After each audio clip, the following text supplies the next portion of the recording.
Welcome all. We are exactly 1 week since the kickoff of COP28 in Dubai. And we are today the 8th December, this very symbolic date of the International Climate Day. This is also what we invite you to talk on. And with this first edition, this is also this naming event, International Climate, and it's today. So, climate change, what else? Because we all know life can change without knocking on the door. This is also what we invite you to talk on. This is also what we invite you to talk on. And this is the first edition of the naming event. International Climate, and this is today. So climate change, what else? Because we all know that life can change without knocking on the door. Let's concretely link this editor to science for all decisions and actions that we need of today.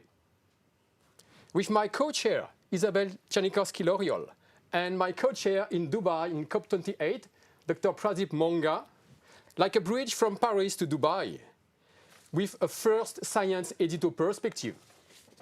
So we are also grateful, powered by our two major institution research agency, the BRGM, the French Geological Survey, with Christophe Poinceau, the General and Scientific Director, and the CNRS, the French National Science Research Agency Center, with Dr. Antoine Petit, the Chairman. Grateful for two of you, and gathering people like an open and do-tank platform now. An hybrid event from Paris to Dubai, and in a studio TV with a very limited VIP. So let's take like this, like a microcop from Paris to Dubai. And I let the floor now to my co-chair, Isabelle. Okay, thank you, Fabrice. I'm very happy to co-chair with you and Pradeep this third climate event. We organize one per year, and for this 2023 edition, our choice was to highlight the International Climate Day on 8 December by organizing this very special event from Paris, where the Paris Global Agreement was adopted in December 2015, and with connection to Dubai, where COP28 is ongoing. So our wish is to facilitate exchanges between scientists, policymakers, investors, citizens, startups, and various organizations, because we absolutely need to speed up the implementations of solutions for mitigating and adapting to climate change.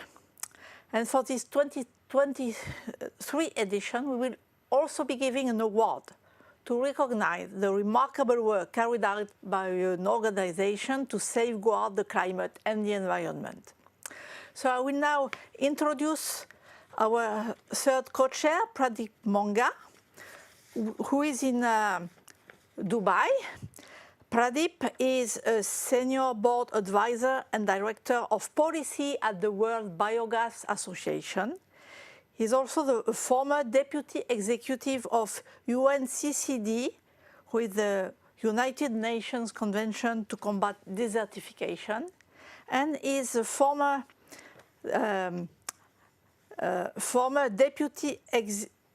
director of UNIDO, the United Nations Industrial Development Organization. Pradeep, please. Thank you. Colleagues, friends, partners, I'm very happy to join other two co-chairs, Fabrice and Isabelle, who are based in Paris at present. I'm speaking from COP28 at Dubai. This is my pleasure to really represent International Climate Day on behalf of all colleagues at COP28, which is really linking unite, act, and deliver. So far, I'm so excited to join many sessions as a panelist and also moderated 2 sessions where everything comes out very clearly, connecting the dots. The main focus of COP28 is global stock take, loss and damage fund, and climate finance. And what main things we are coming out by next week will be looking at how we can have phase out of fossil fuels in orderly and equitable manner, in a just manner, tripling renewable energy at the baseline of 2022 to 2030, and of course doubling energy efficiency, enabling policy environment to scale up climate finance, and most importantly, halt and reversal of deforestation, land degradation, and biodiversity loss. So I'm very excited to be part of celebration of this International Climate Day, which is spearheaded by my colleagues, Fabrice, Isabel, and other partners in Paris.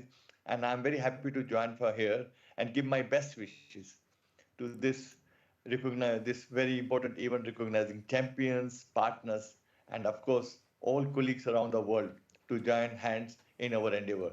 Thank you so much once again. Greetings from COP28 at Dubai. Thank you very much, Pradeep. I will now introduce our first honorary ambassador for this special event, Professor Jean Jouzel. Jean Jouzel is a French paleoclimatologist. He is a member of 3 academies of science from France, Europe, and the US, and is a former IPCC Vice Chair at the time when IPCC was the co-winner of the Nobel Peace Prize in 2007. Good morning. The International Climate Day will take place December 8th, and it's very important for me. It's very important because we have a common objective, or we should have a common objective to reach carbon neutrality, and if possible, around 2050, in less than 30 years. So this is a huge effort, and we should act on every moment of our life. And so I would say that this International Climate Day should be extended every day of all the year, because and also in all decisions are important with respect to climate change. To climate change action, so about mobility, about also building, about food, and so on. And so it's very important. We know well what we should do, but it's very important to have this type of event to really recall and to all of us that climate issue is very important, and we should act now. It's clear that if we want to reach neutrality carbon, it's important to act between today and 2030. The coming years are very important. They largely decide of the climate which will prevail in the second part of this century, and of the capacity to adapt. So it's really a call for action, and I really share this call for this International Climate Day, and really call for action in all issues dealing with climate change, and also with other environmental problems as preservation of biodiversity. It's clear it's also very important. Thanks very much, Professor Jean Jouzel, for having us and for your kind message, specifically for this day. And I would like now to have the great pleasure to have on stage Professor Patrick Blandin, our second honorary ambassador of the ICD. So Patrick is also associate member of the IUCN Ethics Special Group, and also board member of the Center for Environment, Ethics and Law in USA, and the honorary president also of the IUCN French branch. The floor is yours, Patrick. Thank you very much. The Earth is fast becoming an unfit home for its noblest inhabitants, and another era of equal human crime and human improvidence would reduce it to such a condition of impoverished productiveness, of shattered surface, of climatic excess. Ladies and gentlemen, this sentence was not uttered at the opening of the present COP. It was written 160 years ago in Man and Nature, a book published in USA by George Perkins March. Today, we are facing the predicted crisis of the biosphere. Thanks to sciences, we know that because of us, the biosphere is changing faster than ever, and that man-driven changes are harming the entire living world. Why? Because of human improvidence. The truth is that we are living through a crisis of governance at all levels. Why? Because we are facing an ethical crisis, a crisis of values. Short-term selfishness and profit are not sustainable values. So we need to change the trajectory, and we have the power to do it. But for this, we need a vision that advances positive values to inspire a desirable trajectory for the Earth and all its diverse inhabitants. In other words, we need an ethical revolution. A radical questioning of the philosophical, legal, economic, and political conceptions is necessary. Because we do not possess nature, it is nature that possesses us.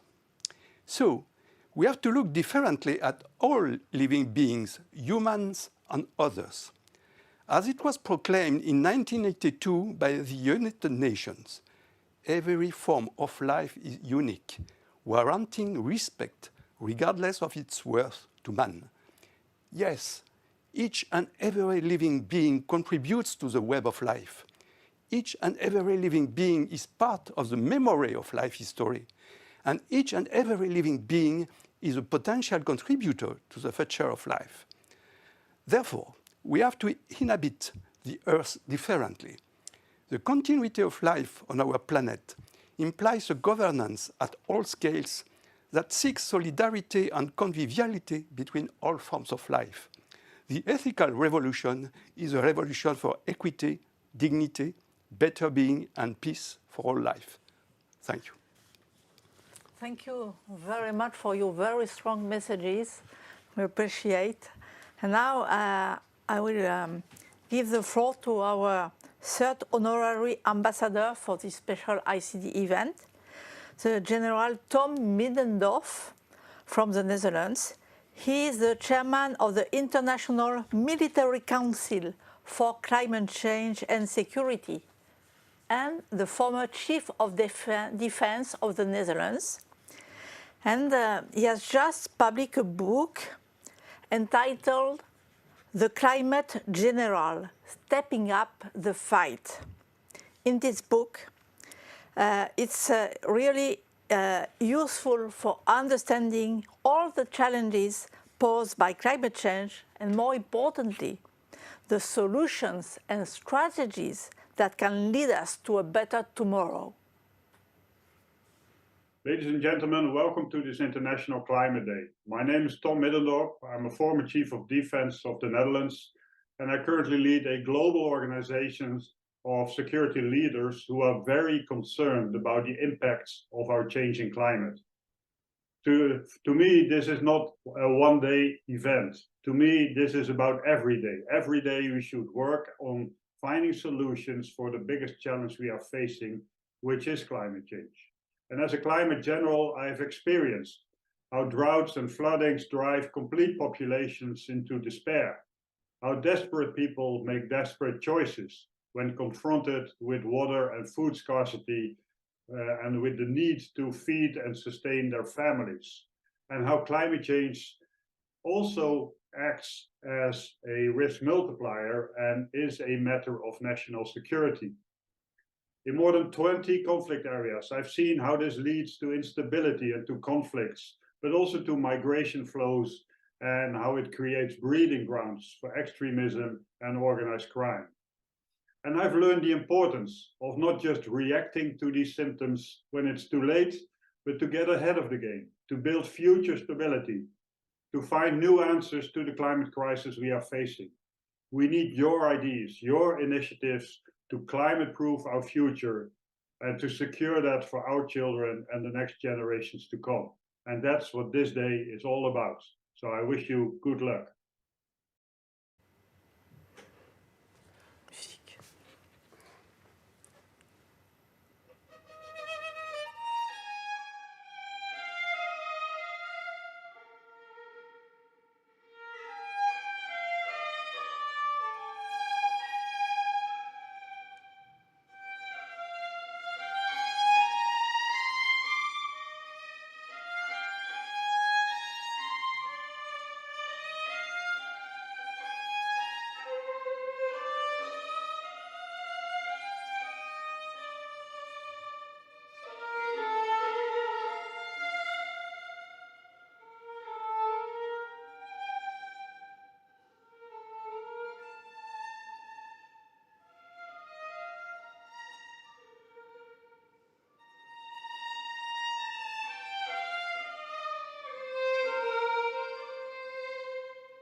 Thanks as well, Patrick Blandin, for your kind message. Stay with us.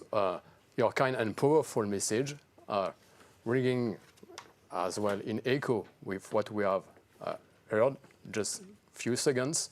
And thanks also, Tom, for your powerful and very straight to the point consciousness to wake up according to what we need to do today, according to this big challenge of this century.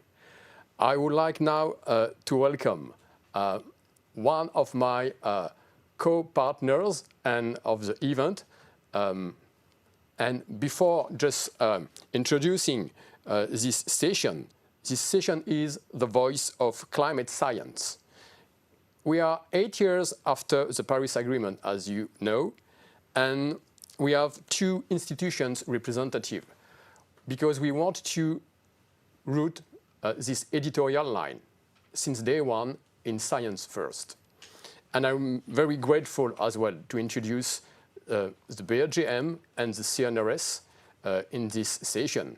And I've got the great pleasure today to have Christophe Poinceau, the Director General and the Scientific Director as well of the BRGM. The BRGM is the French Geological Survey. And I'll let now Christophe coming to just having the strategy of the BRGM of today and for the next decades, because it's all about planification. So thanks, Patrick, and just coming after, and I'll let the floor now to Christophe. Christophe Poinçon. Hi, Christophe. Hi. This is 1 week now from the COP28. And we are, as you know, in a transformative economic era, starting from the energy sector, a new type of energy mix. Now, I would like just to have a few words before about how do you feel about this COP? So first, let me thank you for organizing this event and to giving us the opportunity to be on stage with you.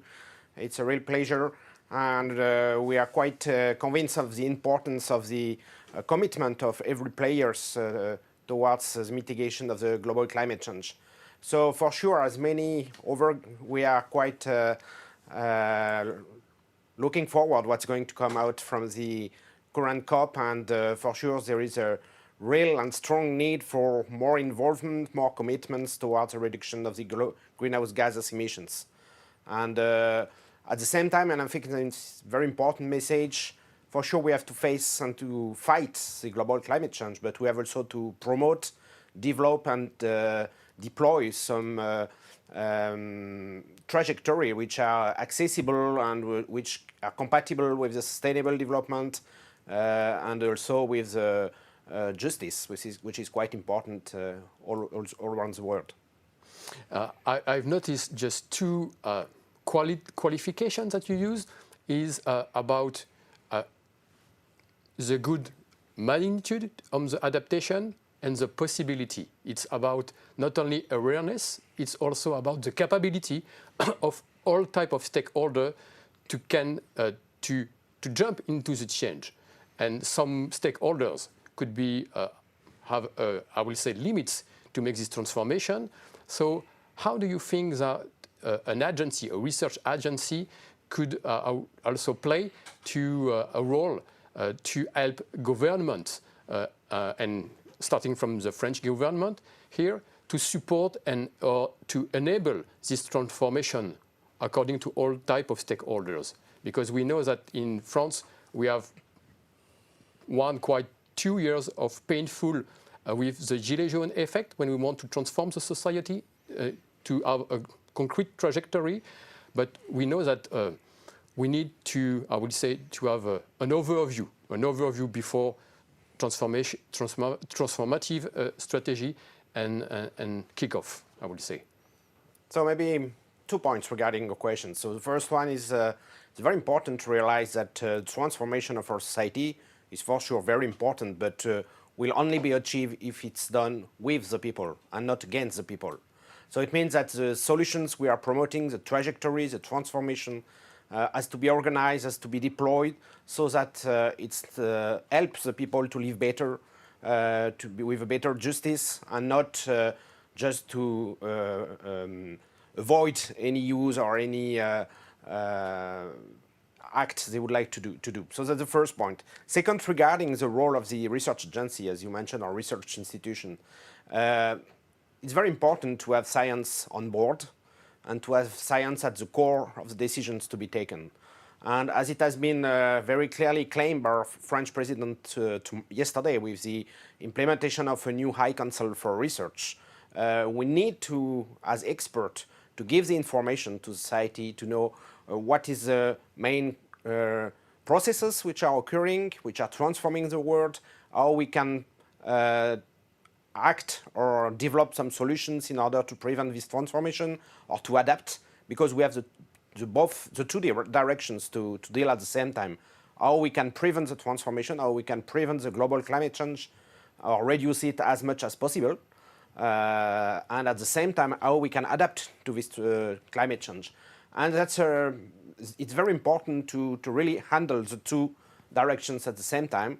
And it's not always easy understandable because, just to give an illustration, at the same time we try to do as much as we can or to deploy as much as we can actions in order to reduce the global climate change down to 2 degrees Celsius or 1.5. And at the same time, we are working in order to know how we can adapt to 3 or 4 degrees Celsius. So it's not antithetic. I mean, we have to do both. And it's one of our role as BRGM, the French Geological Survey, because many of the impact of the global climate change will be through natural risk, natural hazards, like, for instance, sea level rise. And as BRGM, we can provide information, we can provide solutions, we can support the government by providing technical and scientific advisors. So the relationship with the time planning is very important as well. So we know that we need a massive amount of investment toward, I will say, a massive climate finance transformation. How can we, I will say, put science and research at the cutting edge to help the decision makers of today to avoid, I will say, other type of side effect when they are building quite in real time the strategy. In last weeks, there is an official energy and climate plan published for France, for example, and how cutting-edge science and research could be not only an enabler, but I will say quite a first advisor. I think research and science has to be, as I mentioned before, at the core of any decision to be taken.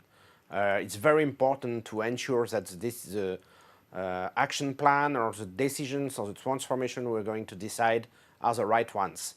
And it's very complex, even for scientists. So it means it's not always the actions that may seems to be the most important, the most relevant one, which is in fact the most transforming ones. And due to the very short time we have, because the climate change is very fast, we need really to be able to assess in between the different solutions which are usable. The one is the most effective and it needs to be deployed very fast. And it has to be based on the scientific approach, integrating the cutting-edge research, and it's one of the roles of the research institutions to provide this information to the government so that the society can decide at the end what is the solution the society wants to deploy. And the last but not least, if we, I will say, consider that climate is a common good, nature is a common good asset, I will say, what type of new role or key role that public research institution could play? Is it a new role to make much more awareness toward all, I will say, all the range of the society, from the decision makers, public and private, and the other side, I will say, the citizen and consumer? How to replace or new place, I don't know, of the advanced and research institutions specifically related to common goods? I think there is different roles for the research institutions depending on the topic on which each of it is working. So for some of them is to develop some basic research, basic knowledge in order to develop some innovative technologies to meet the needs that we will have in order to decarbonize our society. But some other institutions like BRGM, like the Geological surveys, has a different role. I guess we are more focused on the environment, on the earth, and we have to provide the information on how it works, what are the key processes, what are the key transformations we should promote or avoid, depending on the one we are discussing about. And we have to assess what are the potential impact of each of the different options, which is open to the government, to the society, so that the decisions which are taken are based, once again, on science. It's very important to have some good evaluation before any decisions about the impact, and to be sure that, in fact, we are moving forward in the right direction. And it's really not only a sensitive issue. I mean, it really needs to be approached by a very complex assessment, and it can't be done very easily by the citizen, unfortunately, because it means that the decision at the end may be difficult to understand by the citizens, which is also a critical issue to deal with.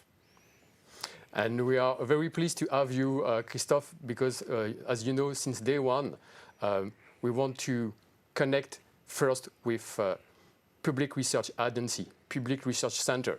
And it's very important for us to relate it all, I will say, editorial line, all decision first by this angle. And after, all stakeholders will follow. But let's take not opinion, but science first, I will say. So thanks for supporting us and having your kind message and powerful position now to move forward with the BRGM. Thank you very much. Thanks. It was a pleasure. You're welcome.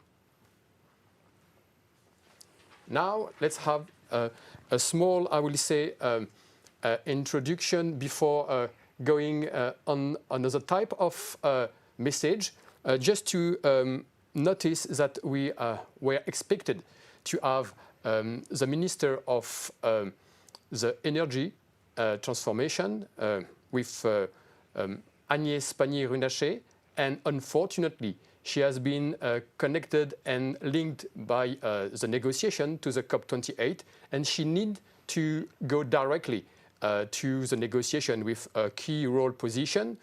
So it's just a matter of time, and we wish her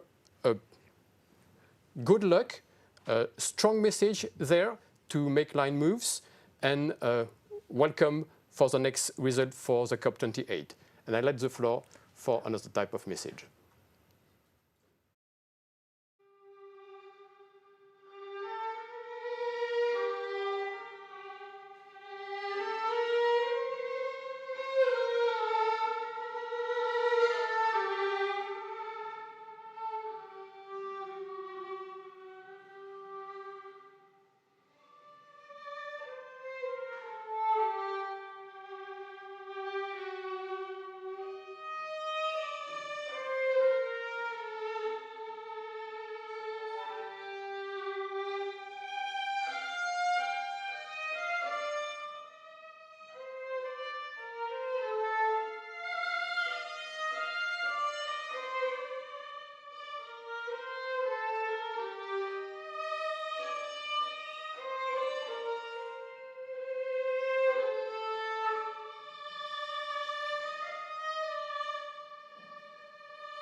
Hope that you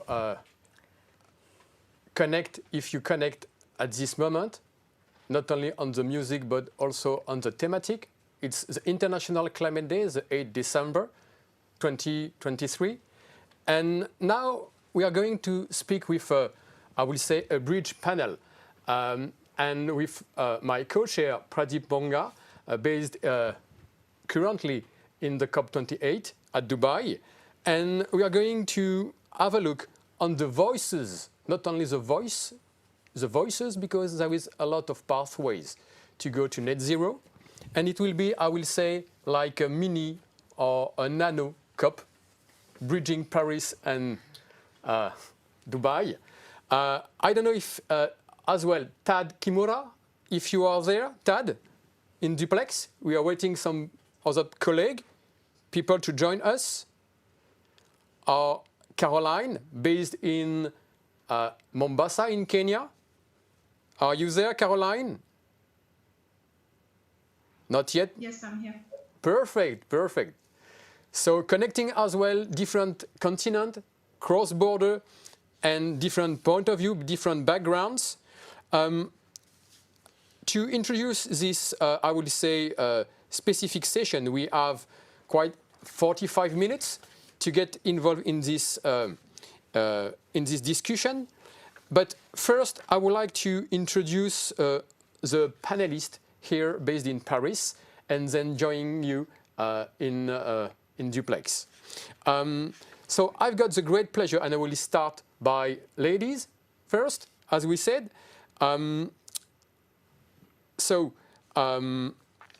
Fanny Malvezin, you are Deputy Mayor of Fontainebleau, and you are in charge of the ecological transition of the city and partnership. So I will say it's a local application of what we need to plan and to deploy from the national perspective with Agnès Pannier-Runacher to the local. Global to local, that's what we are going to talk. Just introduce you before, and I will say all around before going deeper in the discussion. So I'll let you the floor, Fanny. Hello, everybody. I'm Fanny Malvezin. Thank you for having me today to speak about local action as a representative of the city of Fontainebleau, who is the heart of the birth of the International Union of Conservation of Nature 75 years ago. Thanks, Fanny. And I will say to introduce Tad. Are you there, Tad? Not yet? Okay. Yes. Oh, perfect, perfect. Hello, everybody. I know that you weren't very far. So yeah, actually, I'm in Dubai right now. Great, Tad. Great, Tad. So just join us. Keep there, and I'm going to make all the round with my panelists first here in Paris, as we already discussed, like a bridge between Paris and Dubai that we are going to make, and making also the bridge by, I will say, the content and the background perspective to our net zero pathways. Okay. So I'm continue the roadshow, my nano roadshow, I will say. I will start with Laurent. Laurent, based in Paris, and I just let you the floor to introduce you before.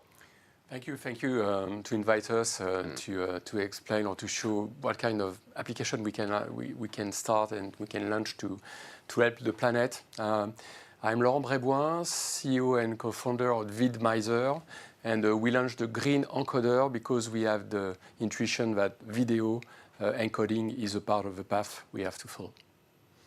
And I need to follow with Laurent, because Laurent is with his company, Green Encoder, our strategic partner to make this event a low-carbon event, an hybrid and low-carbon one, because we are going to decarbonize all the replay after.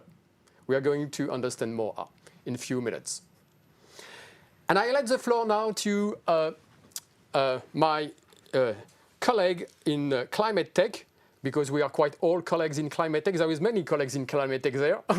So, and I like to also discuss about startups investment, but there is also territory solutions. So innovation is everywhere. I let the floor to Jean-Charles Ferrand, who is the CEO and co-founder of Geolinks, but I let you follow. It's better. Thank you, Fabrice. Good morning, good afternoon to everybody here. Yes, my name is Jean-Charles Ferrand. I'm the president of a startup, so a young company, and a deep tech startup. It means that we valorize public research for industrial application, and in particular here it's research coming from a lab in Grenoble, ISTR laboratory in Grenoble. And we valorize this technology to tackle the global warming issue we have. So you will see that there is different also type and perspective of to be net zero in different type of sectors, just following in that way and changing the sector's decarbonization. With another colleague in climate tech. So I'll let you the floor, Olivier Sudan, CEO of AVOB. Thank you, Fabrice, and good morning, good afternoon, everybody.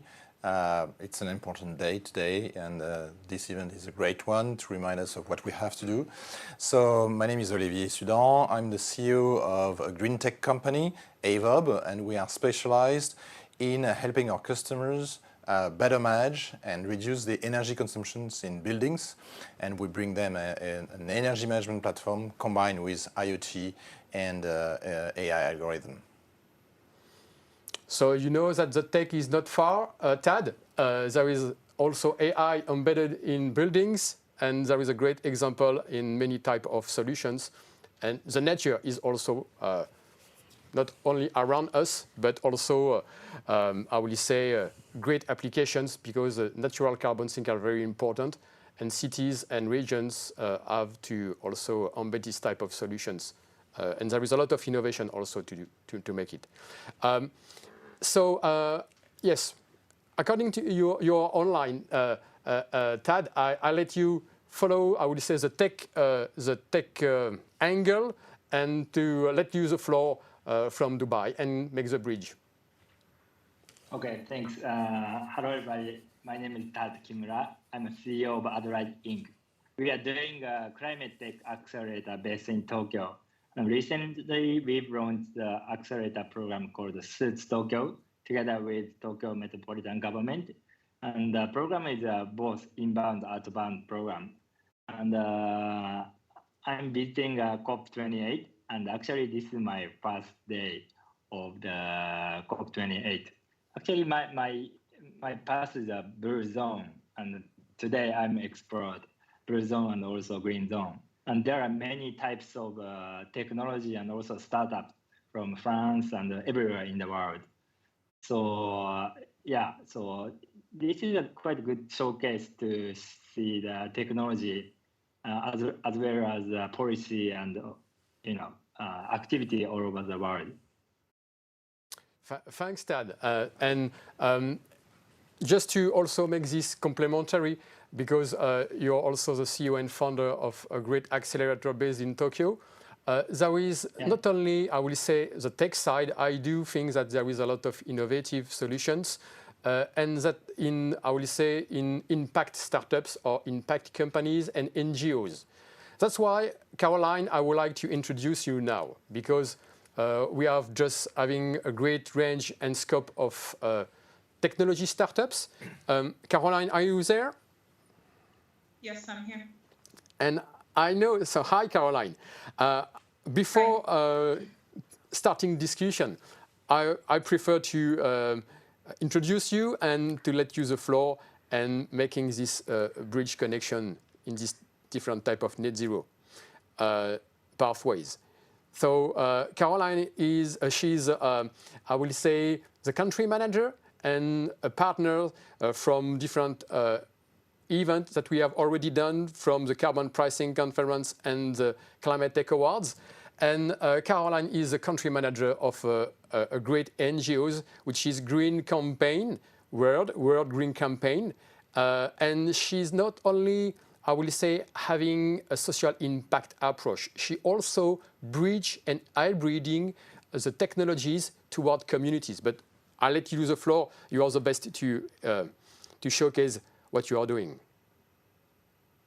Okay, thank you, and thank you for having me. It's glad. I think it's a good time to be able to talk about. For me, my biggest concern is how we can leverage technology, especially for rural communities, because I believe that technology has to work and it has to easily adapt to different contexts. So it's very nice to be able to introduce technology, especially related to adaptation, or how they can be able to mitigate climate change. And then what's most important is also to think of anchoring it on various realities of the communities. And so how can we build this technology in a way that communities are part of the process so that you don't come up with a technology that will also alienate them, that will make them feel like they can be part of the solution, or something that they can't sustain because it's too expensive. So I'm hoping as we come up with solutions, we're able to also talk about that and always, have the community in mind. Thanks, Caroline. And we are going to go deeper in different angle and to make the complementary point of views. Pradeep, are you there?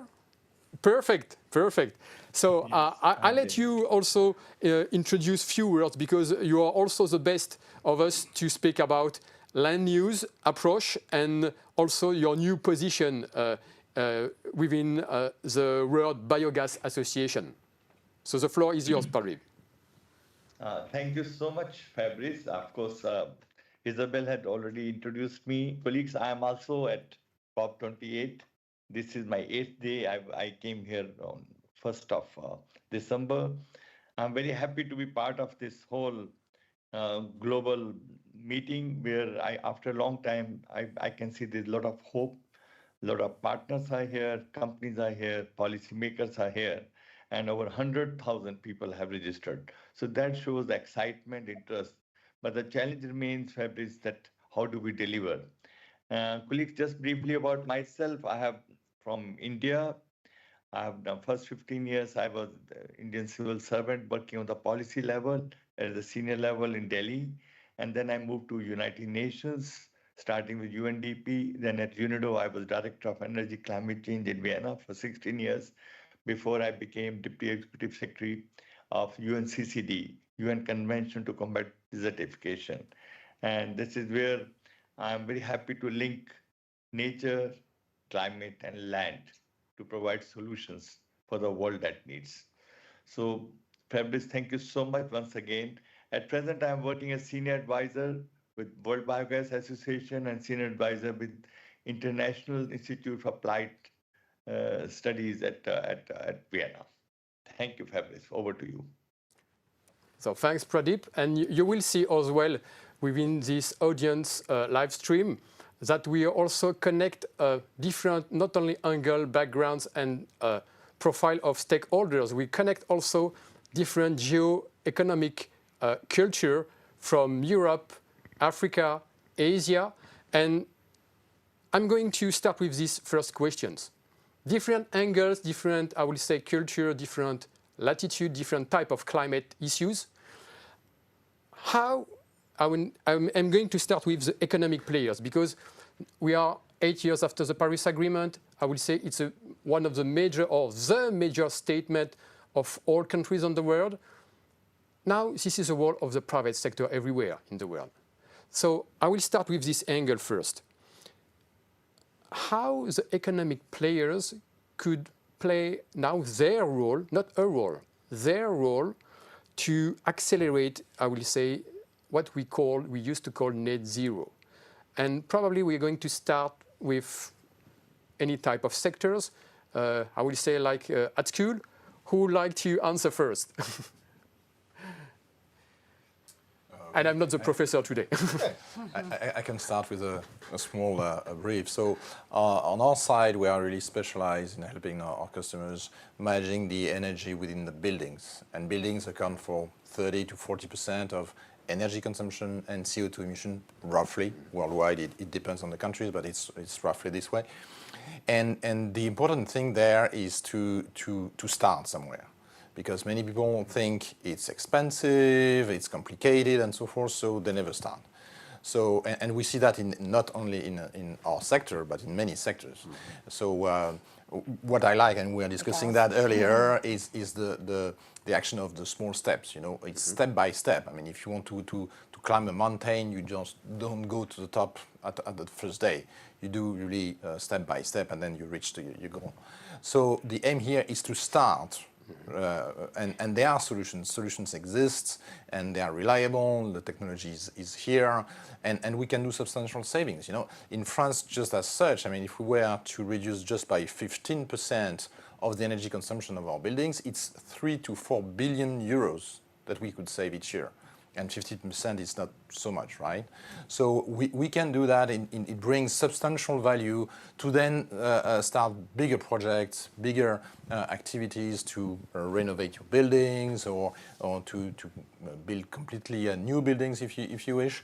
So the message here is don't wait, don't lose time, because and we see that every day, every month, every year that we wait, it's another year that is lost for the climate and another year of high CO2 emissions.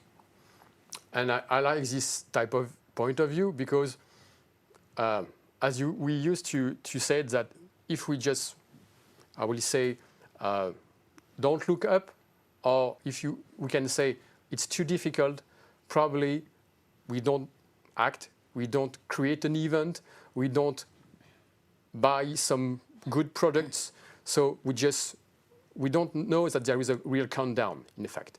So your powerful message is very important to say, not only according to the decision makers, but including as well to, I will say, the consumer citizen. It's another great part of the stakeholders, because I would say it's about buying, choosing what we want to buy. And that's the great problem as well, because when we want to have the green services, the green product, or the climate technologies that we expect all, the price is not, I will say, in the same, I will say, competitive sometimes and many times to make this move. And so we delay. We always delay for a reason, and the price, in many cases, is one of the key points to delay. Yeah, I would like to challenge that a little bit, because most of the time that's what people think, that if you choose a product or some fruits or vegetables, whatever, which are greener, then it's more expensive. In many cases, it's because they have a really short sighting. Okay, if you look at the overall picture, it's at least at the same level, and sometimes it's less expensive. And in our case, I mean, the return on investment on our solution is less than 18 months. For buildings, it's very, very short. So you can start savings quite rapidly and then invest what you have saved in other actions. So there is a great also window to open according to better assess and to better price the value of any type of green product and services. And we can, yes, follow in that way for another session, but it's a real subject, a real topic itself, to price the value on the right things. I'm going to follow with you, Jean-Charles, because we know that the energy mix, so buildings is very important to decarbonize, but starting from the energy mix, because we know that the French plan, but not only the French plan, all plans now related to climate transformation and to I will say all the investments that are needed to do are related, I will say the 80% or 40%, but in many sectors are directly related to the price of the energy and the type of the energy. And your I will say approach and solution is, I think, directly connected to not only decarbonize the energy sector, but as well the consumer of the energy sector, the industrial players themselves. So I'll let you the floor to explain much more. Yeah, thank you, Fabrice. That's true. As I said, I'm the president of Geolinks, and Geolinks is a startup in geoscience. And so when I started geoscience, I was 10 years old, and I was passionate by earth and minerals and everything like that. And I would say this journey that brings me here, it's an individual journey. And I had some typical, I encountered people in the last years, like Isabel, 10 years, more than 10 years ago now. And I realized that there was something to do, okay, as a geoscientist, because for all the people are here with us, I mean, geoscience it's very important because of the resources we have underground and what we are using today, but something that I realized very recently, and it was in 2019 when we decided with 2 colleagues of mine to create Geolinks. It's because we realized that, there was something to do, okay, as a geoscientist, because for all the people are here with us, I mean, geoscience it's very important because of the resources we have underground and what we are using today, but something that I realized very recently, and it was in 2019 when we decided with 2 colleagues of mine to create Geolinks. It's because we realized that 54% of the energy CO2 related emissions, if you look at the numbers from the International Energy Agency, are depending on some technologies that, okay, nobody knows about it. And the one I'm talking here is simply the fact to monitor what's going on in the underground, the fluid movements in the underground. And I realized that this technology, which is missing, cost-effective technology, influence 54% of the energy CO2 related. So just coming back to your point, I was working in a big company, okay, specialized in geoscience, CGG, and I was not acting, and I didn't get consciousness of the problem I could solve. And then we realized that and in 2019, and we decided to launch that. So now coming back to how the solution can tackle things in global warming today, okay, and answer to actually monitoring. So we are listening the underground, okay, at GeoLinks to mitigate the risk of the industries in the energy transition. And for example, if you want to decarbonize the industry, the cement, steel industry, you have no choice to use a technology which is called CCS, and for that you need the monitoring. If you want to deploy at large scale, for example, the renewables, you need raw materials, and you need a sustainable way to treat the waste of the raw materials, and for that you need geophysical monitoring.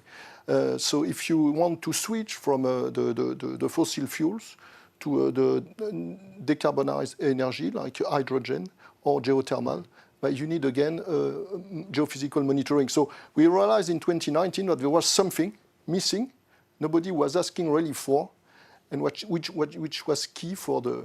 So I would say it was an individual path for me and for my friends of mine and co-founders, and that now we are an economic actor delivering those solutions to the industries. Okay, and well, so we are not addressing directly the need of the, I would say, the consumers, but we are addressing the needs of the industrials. So it's a good connection to. I'm going to be back to Tad. Are you there, Tad? Yes. So if you have understand and the pathway not only to be net zero, but the pathway of Jean-Charles, that climate change is also a kickstart to innovate and to change your life trajectory from having a great place job or career and switching to uncomfortability, not uncomfortability toward climate change, but to fight against climate change, to be an entrepreneur. So this is what I want to share with you, because you support entrepreneur, you are an accelerator, and what does it inspire you? Yes, so as a conclusion, I think collaboration is the key to success or key to achieve net zero. So in case of Japan, Ministry of Environment has an important role to collaborations. They picked 100 areas as a best practice, and they give the money, millions of dollars, as a grant of the project between the local government and companies. And looking at the Asia, I think that Japan and Singapore and some country has a technology, but on the other hand, there are some field or the agriculture space or the farming space in another countries. So there can be a collaboration of some project, or sometimes it's as a project. It's quite important collaboration between the company and the government, or sometimes cross-border project. That's quite important to achieve the net zero, I think. So thanks for this sharing this point of view, Tad, because with that we can see that climate change is already acting like the first kick-off accelerator for every one of us, and enabler to, I will say, create a new type of career, to create new type of solutions regarding to your understanding of your sectors, your previous sectors, or just to open the door to a new one. But you have mentioned about agriculture, and I would like to connect with Caroline, based in Kenya. What does it is inspiring you to be net zero? How local community are already doing relating to adaptation, or not only adaptation but mitigation, and how the technology is already playing as an enabler to not only meet these goals but also to, I will say, create a full stack and very strength community, social and economics, because it's very important as well. Solving the climate equation and fill up the fridge. Okay, thank you. So most of my communities are from arid and semi-arid lands, which means that they depend heavily on rain-fed agriculture, which means that with climate change, they are not getting enough rain. So it's erratic rainfall patterns, high temperatures, so they are not food secure. And I think they always say necessity is the mother of invention. And so it helps us to figure out ways that we can be able to leverage on technology to be able to surmount most of these challenges. And most of the communities are thinking about like, how can we be able to store indigenous seeds more? Or how can we ensure that seeds that are harvested are able to adapt better to changing climates? Or you have some of the communities that are agro-pastoralists. And so when they harvest, they have to think not just about the food needs of the community themselves, but also of the animals. And so how can they leverage on technology to ensure that there's value addition, so that once harvesting is done, it can be able to stay longer? And so there's a lot of talk of harnessing, for instance, solar energy, so that we can be able to store seeds more, do the value addition, preserve food more. But apart from that, I think there was a lot of discussion, starting from COP27 till COP28, about the setting up of the loss and damage fund. And for most communities that are vulnerable to climate change, what's most important to them is accessing resources. I'm thinking that maybe sometimes it's a loss of trust in the world, but also leveraging on technology to bring about the aspect of trust. Because I think people came up with the idea of carbon offsets to figure out a way to be able to, support the vulnerable communities. But the whole idea of carbon offset right now is having a lot of mistrust. And so, like, for my community, we're thinking of automating the incentives, leveraging on technology, so that you can be able to say you trust the process. For instance, we are leveraging on remote sensing and also blockchain technology, such that once you collect data, like soil testing, and once you're able to take photos of changes of the environment over time, if you say you've planted 100,000 trees, how can somebody who is giving to the loss and damage fund trust that that took place? You can take photos, leverage on blockchain technology, use remote sensing, and then do smart contracts, such that when somebody sees that, they know that I can trust that process. Because in COP28, they set up the fund, and they only managed to raise like 700 million out of the expected 400 billion. So 0.2% was raised, and yet there's this huge deficit. And maybe, I'm not sure, maybe part of it is trust. And so for us to introduce a solution that brings about trust, that people are knowing that if I release funds, they go to that particular community. You can be able to geo-target. If you use blockchain technology, you can be able to follow the funds until where they reach the community. You can be able to say the funds were used to be able to store seeds. They are used for value addition. And you can be able to set up that whole entire process, and people can be able to monitor it. I think that's really important. And for us, you know that Africa has the largest population of youth, which means that they want to experiment more. Currently, I'm having youth that are thinking of also incorporating artificial intelligence into it, so that they can be able to read. And so you can be able, I think there's a lot of apps even how to be able to know, it's called what, when you have the crops have diseases, how can you be able to use apps and ensure that the communities can just take a photo, and then using AI, they can be told rapidly what is happening to the soil or to the plants. So I think that's really important. And so I look forward to the many ways that it will adapt to our context. And to see how it can be supported, and also how we can be able to raise funds also for indigenous communities to support placed source solutions, especially when it comes to tech. Yes, thanks, Caroline, for explaining what's going on in Kenya and specifically toward the project you are managing. I've noticed two, I would say, characteristic that you mentioned. The first is the trust, because we know that we need to qualify each value chain within the climate finance process, and the agility of the young to create innovative solutions to make this trust happen quicker. I would like to go back now to stay with, I would say, the territory, I would say, approach players, local players from Mombasa, to connect now with a local deputy mayor here near Paris with the Fontainebleau representation. And I let the floor to Fanny. You have heard the, I would say, the startups mindset and the startups mindset from social impact enterprises or organizations. What does it inspire you with the angle and the specificity of Fontainebleau, an international city, I will say also? Of course, as a local actor and decision maker that need to embark and to take on board all our citizens to address the issues of climate change.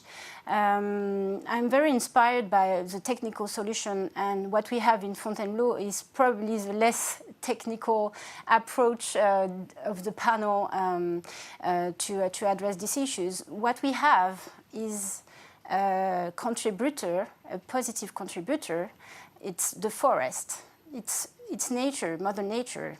It's a gift. So it's a chance. We live in Fontainebleau that is surrounded by this beautiful green lung of Paris region. And our goal is to protect it like the artists at the end of the 19th century did. They took action for protecting this forest. And so today, we really need to continue this fight and to preserve the capital that we have that contributes to reduce emission gas. So today, of course, we need to embark people, to educate our children, because those will be the one who will heritage of this legacy. And I'm here to hear some technical solutions that we could address as a decision maker, because we need technical solutions to reduce our energy consumption. We have buildings, public buildings, that are not in a good shape, of course, and I think it's probably the biggest investment we have to do to reduce energy and also to reduce our economy, because it costs. I mean, to warm our buildings, to warm our swimming pools and so on. So, of course, we have on the side the goal of protecting our capital, our natural capital, and on the other side, we have to reduce our carbon print and to do whatever we can to embark people in this fight. Thanks for sharing your angle and point of view. And we already understand that it's from global to local, it's already a public partnership to make it happen. We need platforms to make it happen. We need accelerator to make it happen. And I'm going to be back to you both, Tad and Pradeep. Pradeep, my co-chair, are you there?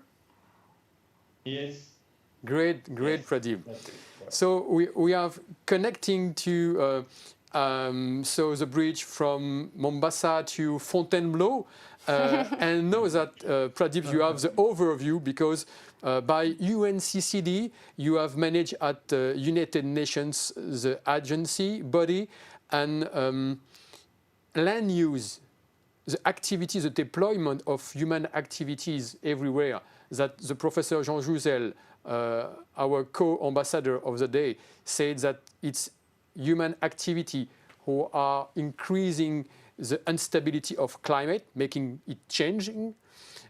Land use from much more than 2 centuries, 3 centuries, and nature related to land use are very, very in a difficult position.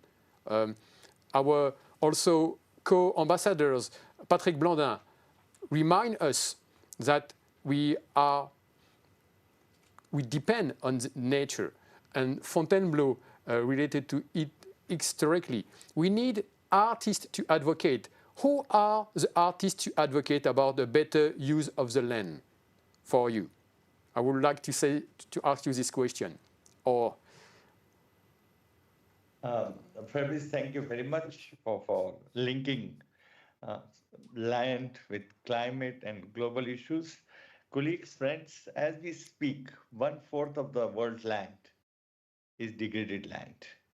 Degradation has happened for many reasons: population increase, overgrazing, deforestation, over-intensive agriculture, and other natural phenomena. But one thing is very clear: when land gets degraded, it has a lot of consequences. Drought, there's consequences of course, migration. It has consequences economic side, social side, environmental side.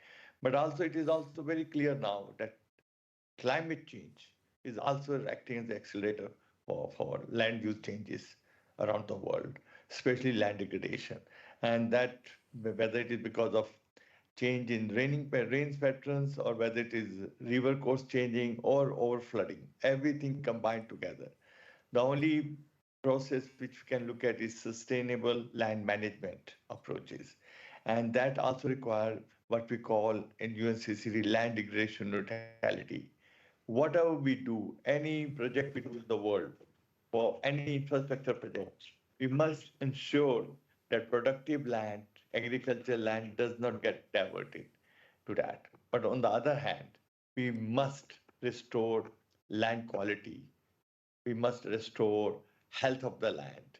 And remember, soil organic carbon is almost 25% of total carbon sink in the world. And together with forestry and others, it becomes almost 35%. So here we are talking about soil health, we are talking about land health, and that's we call what planetary health. But here, let me also give a global view of on climate finance, which when we link up with land and climate. And here in COP28, I have been attending many sessions and of course also contributing as a panelist. Two things emerged very clearly here, and I think I must thank Caroline for mentioning our loss and damage for $700 million only committed so far, while it was almost $400 billion are required. Very true. Good news is it was done on first day. This is almost my 20th COP. Never seen on first day of any COP something of that is taking place. But yes, we have to do more. That is for sure. This is simply a beginning, and $700 billion is a drop in the ocean.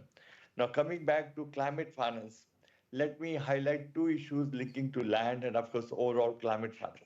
First, mainstream climate into development agenda. Very important. Latest report shows that according to OECD, only 28% of ODA, overseas development assistance to developing countries from various sources, goes to address climate change in 2020-21. It means whatever we do, we must integrate climate mitigation, climate resilience, and climate adaptation in those projects, programs, whether it is internationally funded or nationally funded.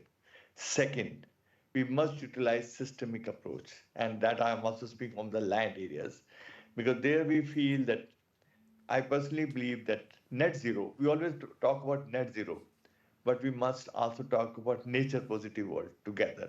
It means when we want to address climate change, we must ensure that there is no biodiversity loss, there is no land degradation, and there is no loss of nature or ecosystems approaches, because climate and nature, climate and land, they are two sides of the same coin, and we must address that.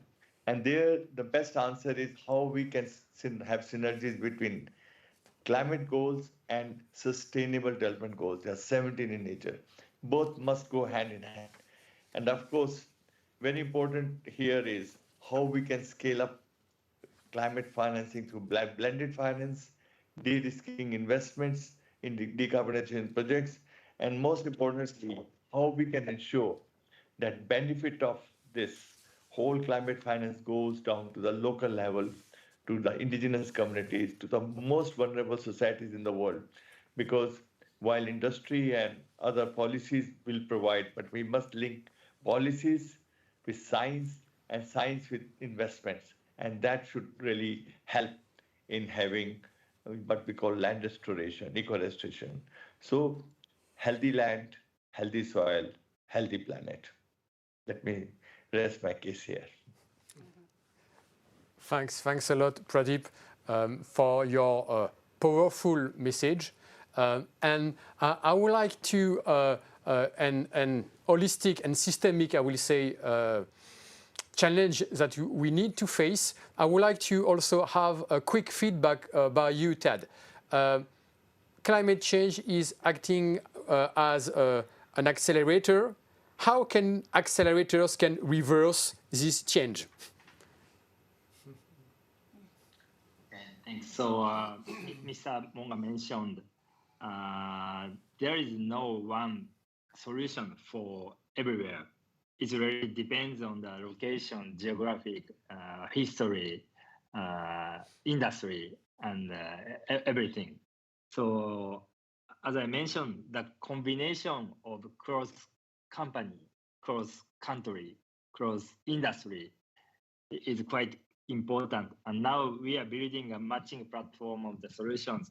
It's because there are many types of thousands of combinations which would work for each areas or each verticals. So I think the combination and the collaboration is quite important in any sense. Thanks, Ted, for sharing this. I will say not awareness, but kind and straight to the point invitation to start working, not only GeoBlock within GeoBlock, but crossing GeoBlocks working and by cooperative process, and as well to deliver the value on the ground, economic value, social value, societal values, and obviously climate values, positive climate values, as Pradeep mentioned. I would like to have the, I would say, the final word with Caroline, because I do think that the innovation minds also are everywhere, and we need everyone on the board to within the design thinking process. How do you feel, Caroline, that the young generation, native, connected, and very agile, very with a straight to the point willingness to, I will say, to grow, to have a good life or sometimes a better life. This energy, this positive energy is very powerful to make the change happen.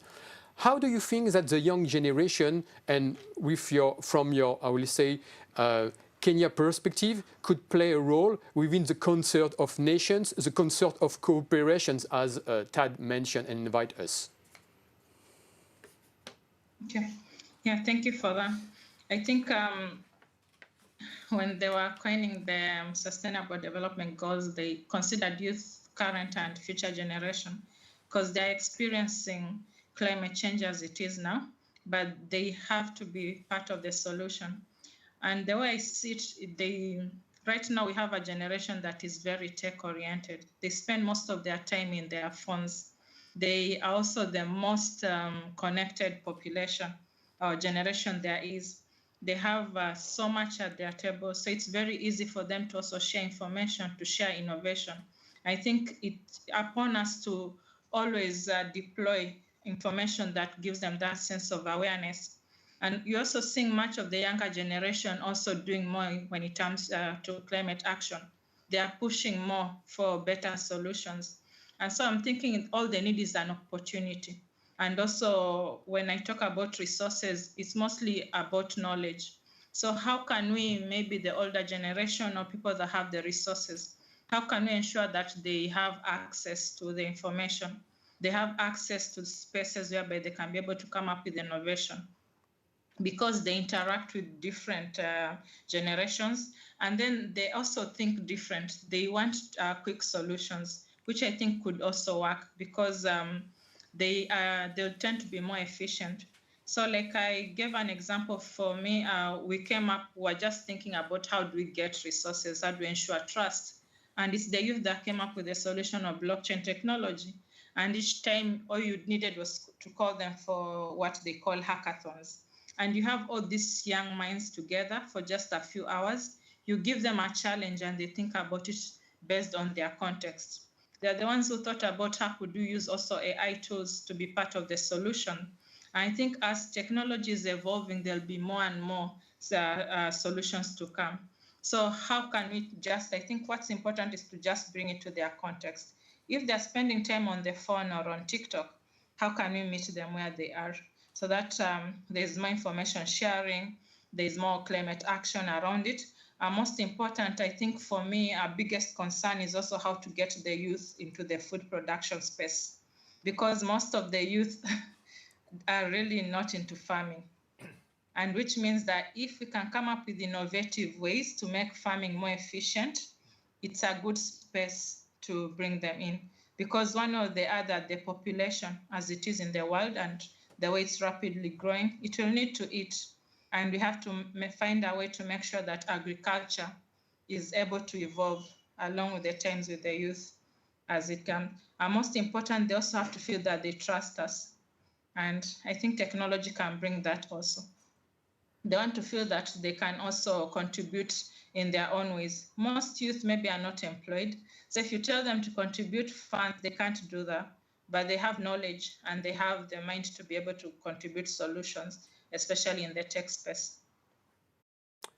Thanks a lot, Caroline, for sharing this. And I noticed that it's not only about, I will say, letting the floor to the young, but also better interacting within generations, from the elders to the young and the young to the elders, to transmit the knowledge, to transmit the capability, the capacity to move forward, not in any type of direction, but by the experience of the good direction to avoid, I will say, and to optimize the time, because time is running for many reasons, as we know.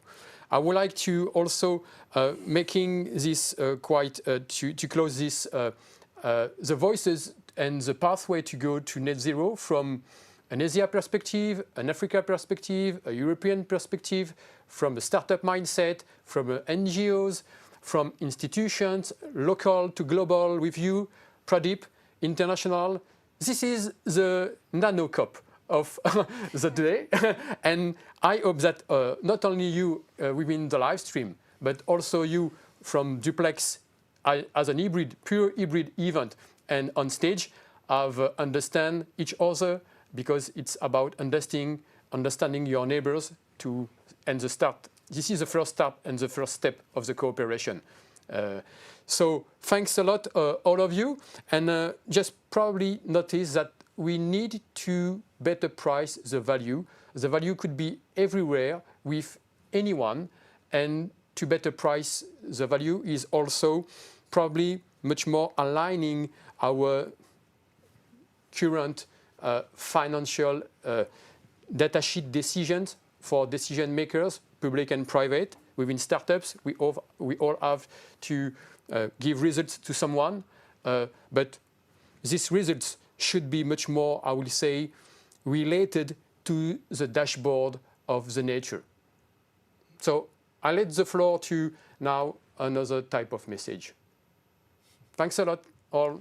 See you next. Thank you.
So you're there, Pradeep. Thanks a lot, and hope that you sharing this moment. If you just join the live stream, we have just talked about the different pathways to be net zero, not only having in mind the climate, I will say, issues, but also embedding the nature and the consciousness of the nature and protecting the environment in the pathway to be net zero.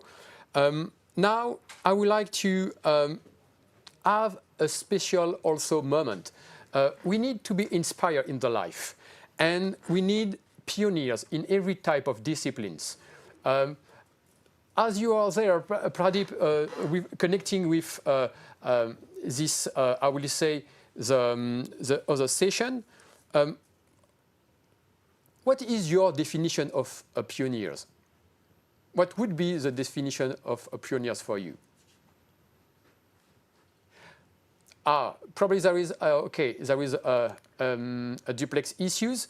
So I will just probably have the floor with one of the players of the pioneers that we have the change here in France, Philippe Croison. And Philippe have shared with us a specific message for this 8 December, International Climate Day. And I would like to let him the floor. Bonjour Isabelle et Fabrice. Bonjour également au BRGM, au CNRS et bien sûr bonjour à tous. Mes chers compatriotes planétaires, en cette journée du 8 décembre, journée internationale du climat, en pleine COP28, nous avons besoin plus que jamais de nous surpasser pour le climat et la transition environnementale pour notre planète. Vous me connaissez pour mes exploits sportifs, mes aventures humaines, la capacité à aller au-delà de ce qu'on croit être capable de faire, dépasser ses limites. En 1994, suite à un accident électrique, j'ai dû subir l'amputation de mes 4 membres. Quelques années plus tard, en 2010, avec une équipe extraordinaire, nous avons réussi la traversée de la Manche à la nage. En 2012, nous avons relié les 5 continents à la nage. Et en 2017, j'ai eu le privilège de devenir pilote sur le rallye raid le plus dur du monde, le Dakar. Et pourtant, à chaque fois, 99% des gens disaient « Philippe, ce n'est pas possible, tu ne peux pas faire ça. Tu vas aller droit dans le mur, tu vas te faire du mal, tu vas tomber encore plus bas. » Et pourtant, avec les 1% qui restaient, mon équipe et moi, nous avons, prouvé aux 99% pessimistes que tout était possible. Mais pour cela, ça a nécessité un combat acharné, se dépasser en permanence. Mon credo est tout est possible, ensemble. L'impossible, c'est juste nous. C'est quoi nos rêves? C'est quoi nos envies? C'est quoi nos objectifs pour sauver notre planète? Je me suis toujours dit que je reviendrais sur le rallye raid, mais cette fois-ci avec un véhicule propre. Je vous annonce donc qu'en 2025, en partenariat avec une entreprise française, GCK, nous allons participer à l'Africa Eco Race avec un véhicule à hydrogène vert. Dans une démarche neutre carbone, avec un véhicule propre. Aujourd'hui, plus que jamais, tout le pays, toutes les entreprises doivent faire des efforts, individuels et collectifs, considérables et surtout rapides. Bien sûr, cela demande naturellement de se surpasser. Qui peut me dire aujourd'hui que ce n'est pas possible? Tout comme il y a 8 ans, avec les accords de Paris, et même avec Paris 2024, toute la planète est également invitée à se réunir, à se surpasser. Formulons, ensemble, un vœu collectif entre les champions, les aventuriers et toutes les catégories.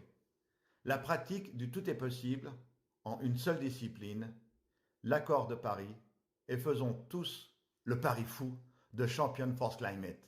Vive l'humanité et vive notre belle planète. Thanks, Philippe, for sharing this message. Very powerful message, and you are a great adventurer, and you're also challenging us to have your message in English, and we are going to share it concretely in English, and it will be available for all of you within the live stream and for the replay, the English version of the message of Philippe Croison. And we are going to invite now, thanks again for sharing the, I will say, the need to raise the bar toward climate, to be net zero and to protect the nature. I would like now to invite the great range of the panelists and the colleagues to come here with us and to share this moment, and specifically probably to have all of you coming.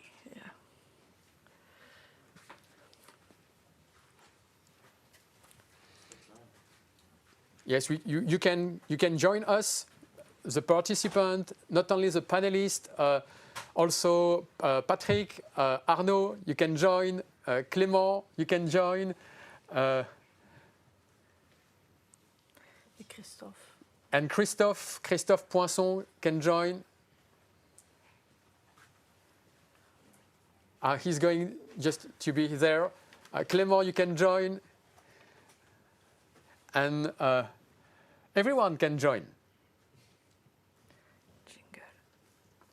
And just before having all the people there, we can just share the jingle of the International Climate Day.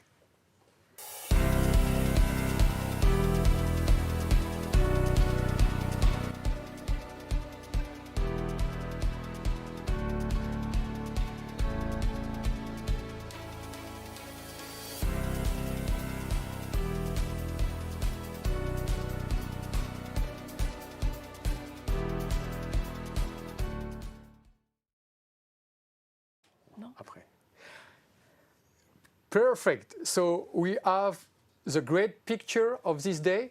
And Pradeep, I hope that you can connect quickly to be there. Caroline, I hope that you're still in Duplex, and Tad as well.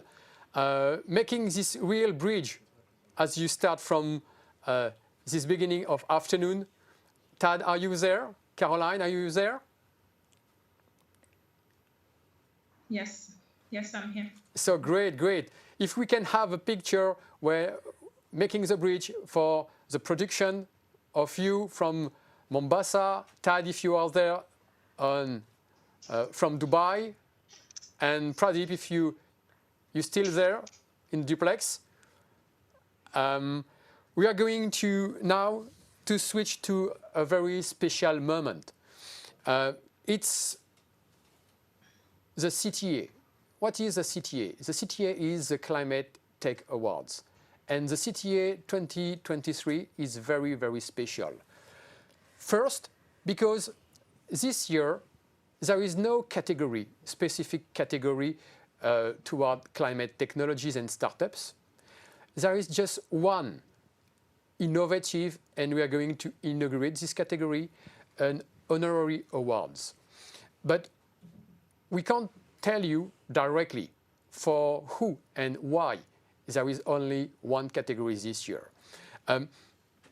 Speaking about climate, we have already seen that it's not only about climate science, it's also about ecological, environmental, even including social science.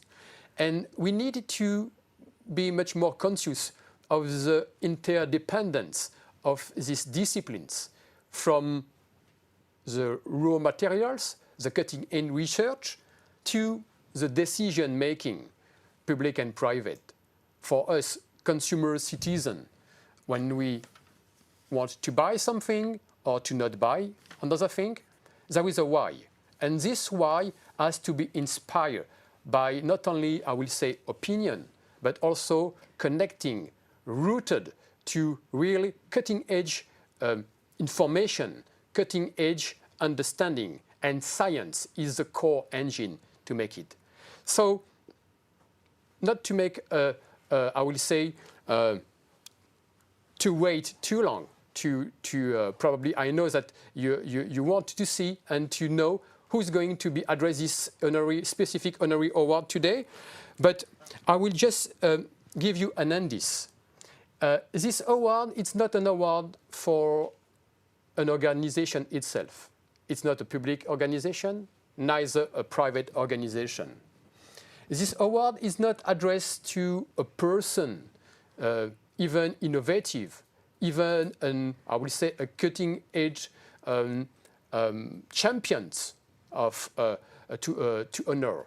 This award is very special because it's going to be addressed to two groups, two international groups rooted deeply in science and also connecting to, I will say, all what have been also taken in decision.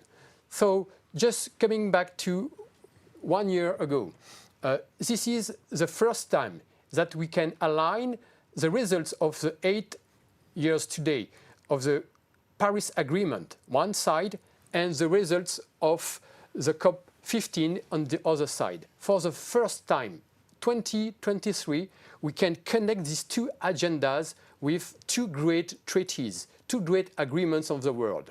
And we want to recognize it for the first time. That's why I'm going to, I will say, show you what we don't look up since today. This is this awards, and is going to be addressed to, I will say, we can pass, like in championship, pass the relay, and we can, it's because it's about a team working. It's a team working, and we don't know who and what. We know what there is, but we don't know who. The who is much more important.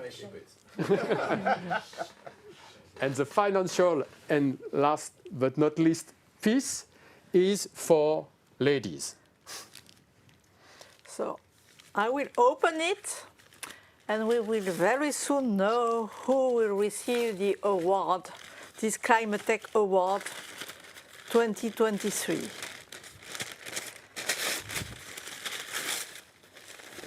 Maybe we can wait just a few minutes. I don't know if Antoine Petit is not far from, because we can jump in case of. Okay. So, and this is the first time. I will read now. This ClimateTech Awards 2023 is given to two outstanding organizations.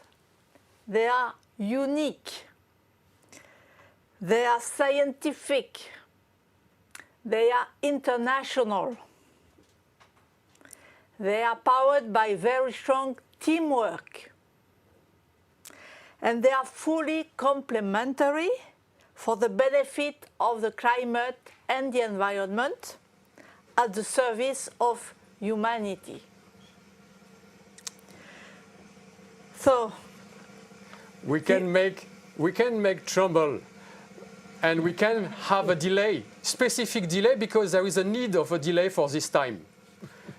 And there is a concrete reason to delay for the first time. And not about climate, there is no delay, but for this one is a very big one. And I'm pleased, before just knowing everyone, introduce one of our partner, strong partner, institutions partner. So we like delay, but now it's time. It's time to market, as we said, in private sector, and time to be there, same place, same time. And I would like to let the floor, before knowing the name or the two names. Oh, okay. I'm just stopped there. To welcome our great partner, the CNRS, with Antoine Petit.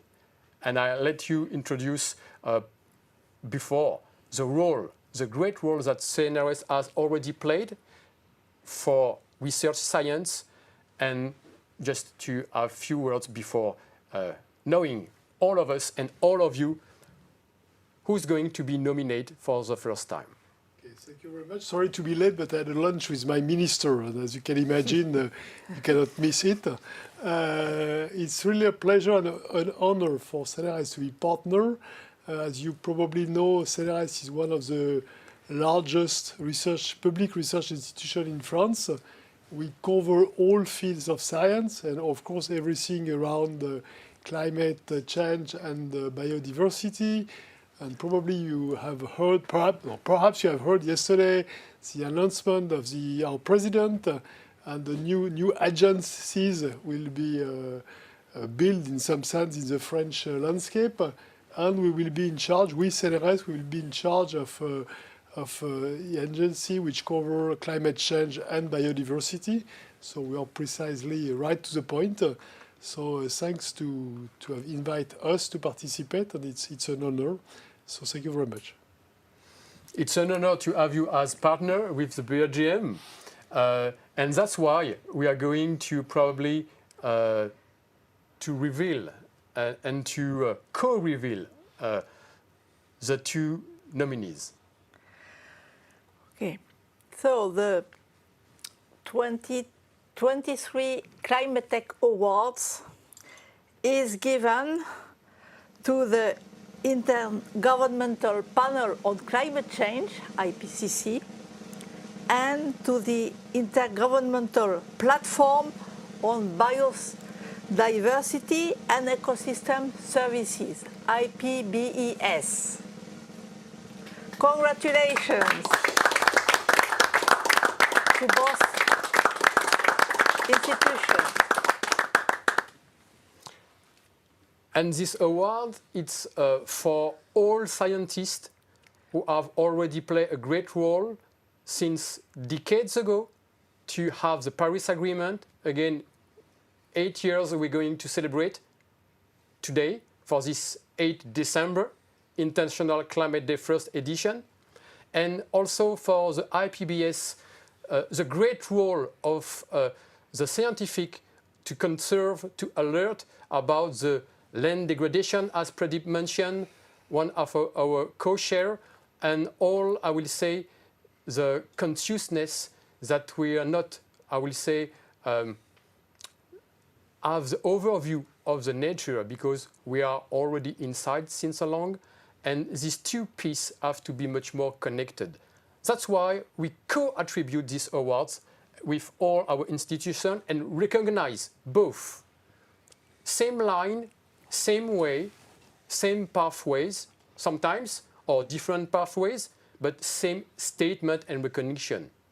Anyway, so IPBES, congratulations, and IPCC, congratulations as well. I'm going to give the awards to make the feedback like, I will say, a moonwalker to have concretely in your hand. So congratulations, and we can congratulate everyone.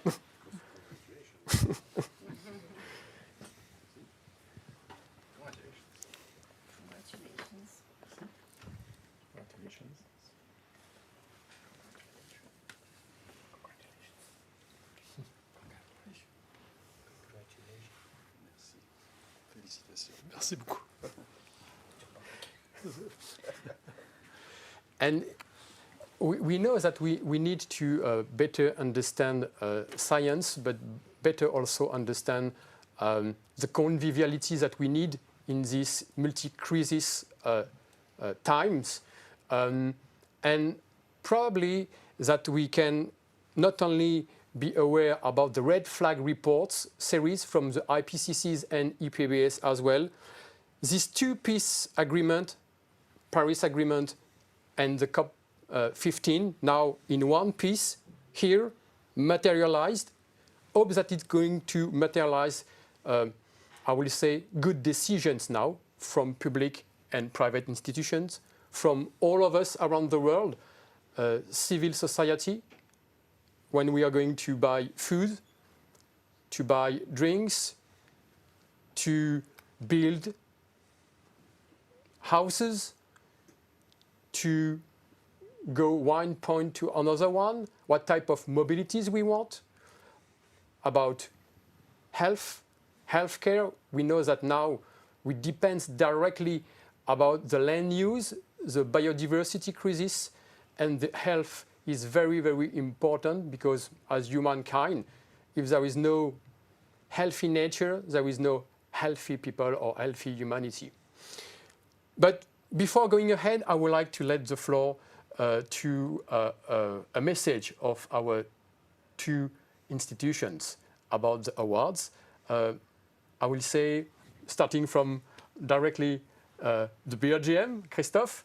So maybe just a short message. We already emphasized that And point earlier in the only discussions, but we think that it's very important to have a transition which is... Okay, so I need to restart, I guess. So I just want to re-emphasize what has been discussed already earlier during this session, the importance of launching, building, developing our transition, which is the ecological or energy transition, on scientific results. And it's very important for that perspective to have the IPCC and IPBES to develop a world-share, world-recognized set of knowledge.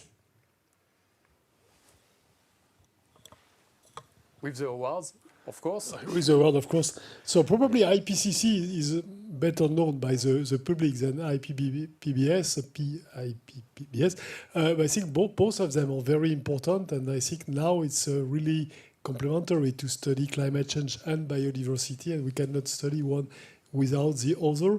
So I think it's a very good symbol to have this award for the two international panel. That's a very good sign, and it shows clearly to everybody that the two things are closely related. Thank you. And now we are going to have also a message from one of our co-ambassadors, Tom Middendorp. So we have a message dedicated. So now we are going into the closing session of this event, and we'll have first some closing messages from our three ambassadors from this for this event. And the first of them is Tom Middendorp. He was introduced before, so I think we can now let him give his final message about the event.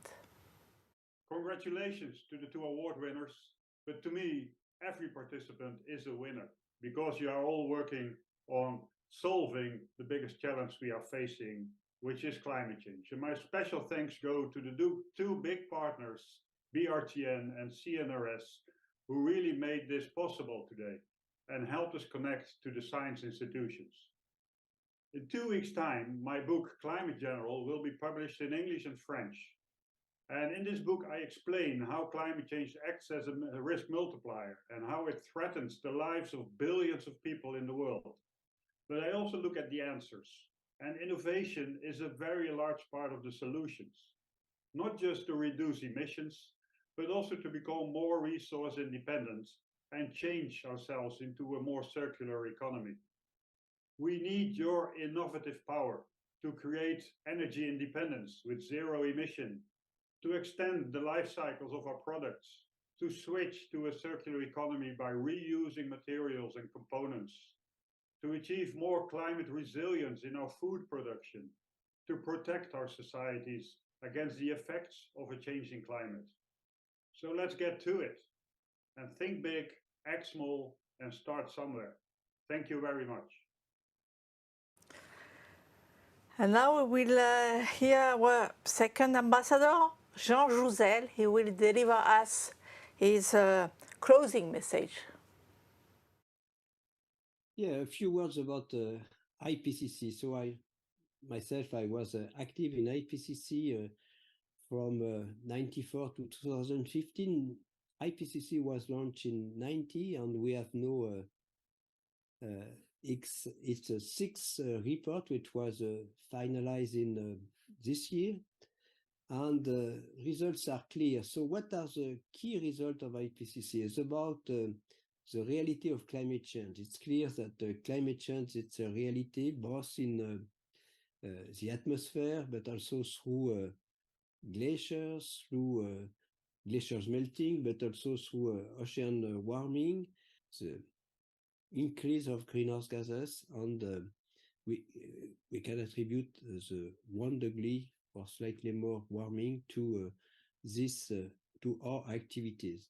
And so it's clear that what we experience today in terms of risk of warming, in terms of extreme, which become more and more frequent and intense, in terms of acceleration of sea level rise, is what our climate community, through the successive IPCC report, have anticipated. And so the fact that our community has been able to correctly anticipate what we experience today should invite us to give credibility to this community for what we anticipate from about, I would say, about mid-century, 2050 and beyond.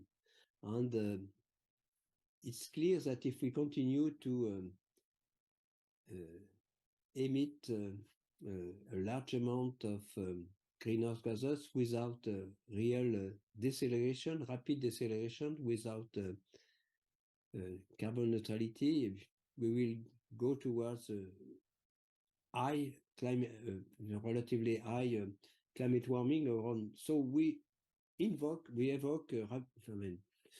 possibility of warming up to 4 to 5 degrees C. Thanks to the Paris Agreement, we are no more on a trajectory of warming around 3 degrees C in the second part of the century is too much with respect to what we should aim if we want to keep our capacity to adapt to climate change. And so it's really, it will be, ideally, it would be important to limit climate change in the second part of the century to 1.5 degrees C with respect to pre-industrial. We are not on this way, but it's very important also to limit climate change because, for example, biodiversity is already affected by climate change. It's a third cause of loss of biodiversity. We should base our action on nature-based solution, in particular with respect to what is the forests are very important and as a carbon sink, and we should also obviously protect our forest and limit deforestation and eliminate deforestation. And so it's very important. We have this close link between climate and biodiversity at the level of solutions to climate, to the possibility to reach carbon neutrality. Now I invite our third ambassador, Patrick Blandin, to give his final message. Thank you. Ecosystems and climate were interacting along the past trajectory of the living world, and today's biodiversity, on one hand, is a result of this long history. On the other, is the unique potential for the adaptation and continuation of living communities along the oncoming trajectory. One biosphere, one health. Together, climate experts and ecosystem experts offer to humanity keys for the democratic design of the future, and humanity must trust science to light its way. This is the message of our special honorary award. But remember, we do not possess nature. It is nature that possesses. We have to learn from its history of continuous adaptation on a permanently changing planet. And one of the lessons we need to learn with humility is this.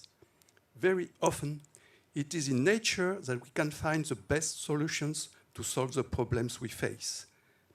And nature suggests a philosophy, conviviality.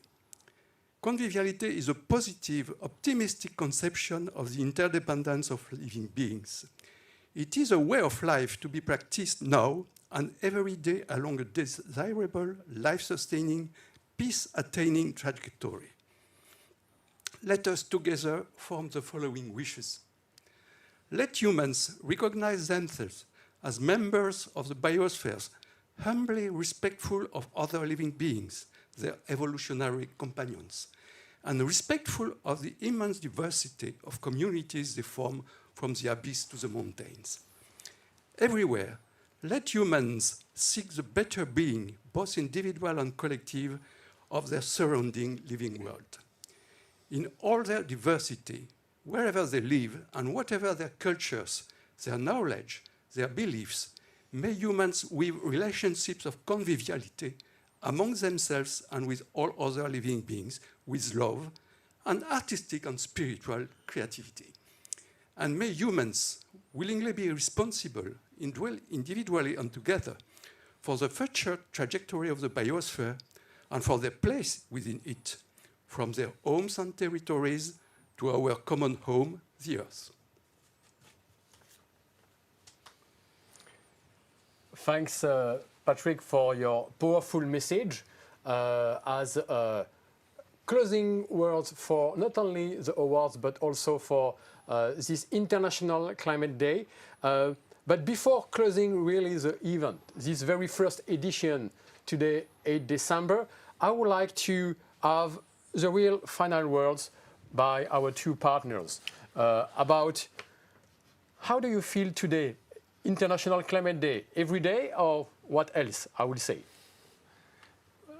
I think that unfortunately we cannot have an International Climate Day only once a year.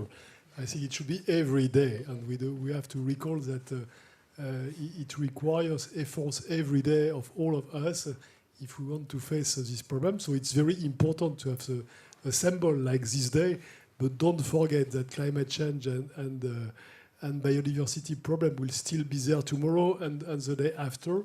So it's very important that all of us, I think it's clearly a world problem, that all of us all together face these problems. And I hope that such a day, such an event like the one we had today will help to mobilize again and again all citizens and also all decision makers.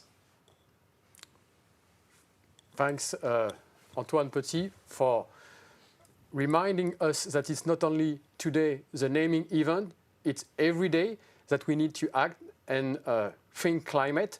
And I let the floor to our second partner of the event, Christophe Poinçon, the Director General and Scientific Director of the BRGM, the French Geological Survey. Yeah, thank you very much. So I'm going to follow in the same track to say it's not only in Dubai that we need to think about climate change and think about the solutions to deploy, but it's everywhere worldwide, in any country, in any town, in any houses. Each of us has to think about what he can do in order to reduce our emissions, in order to protect the biodiversity, and to take our place in this overall fight. Thank you very much. Thanks a lot, Christophe, for sharing this final words and a powerful message. But before closing really this event, I would like to have, it's like a platform on Open Do Tank, a final words of everyone there. And I would like to have your feeling and what do you think about climate change, not only about the content that we have delivered, but it could be as a representative of your organization, it could be much more personal. It's a climate day of everywhere and everyone here and in the live stream. And I would like, yes, probably if anyone would like to add something, starting probably with the startups or the first mover. Thank you. Just introduce yourself, just as a reminder before. Yeah, thank you, Fabrice. So I'm Jean-Charles Ferrand. I'm a president of a startup, a deep tech startup in geoscience, Geolinks. A very short final word, I would say, as a startup, with my startup experience and entrepreneurship experience, I think we need to invest, that's right, in innovation. We need to invest in technology, but more importantly, we need to invest in individuals, human beings, and this is where the key things are going to come. Great. Like the awards, we pass the microphone. Laurent Bréboin.